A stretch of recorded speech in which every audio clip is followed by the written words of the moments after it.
In a nuclear reaction,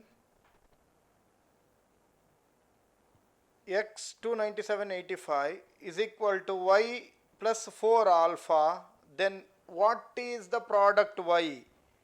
What is the daughter nucleus Y? We have to find out. So, reaction is X29785.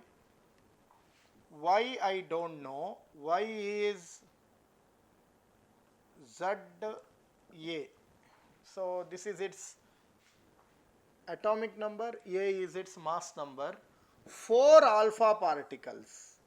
4 alpha particles means 2He4 it is.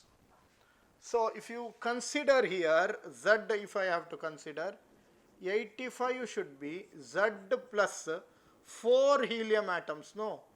So it is 8. So Z should be 85 minus 8, which is 77. A should be 4 into 4, 16. That is 297 is equal to A plus 4 into 4, 16. So it is 281 is equal to A. So Y should be written as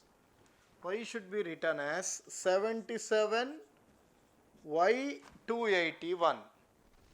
Okay, this is a product or the daughter nuclei formed due to the decay of atom or element X. So option C is the right answer.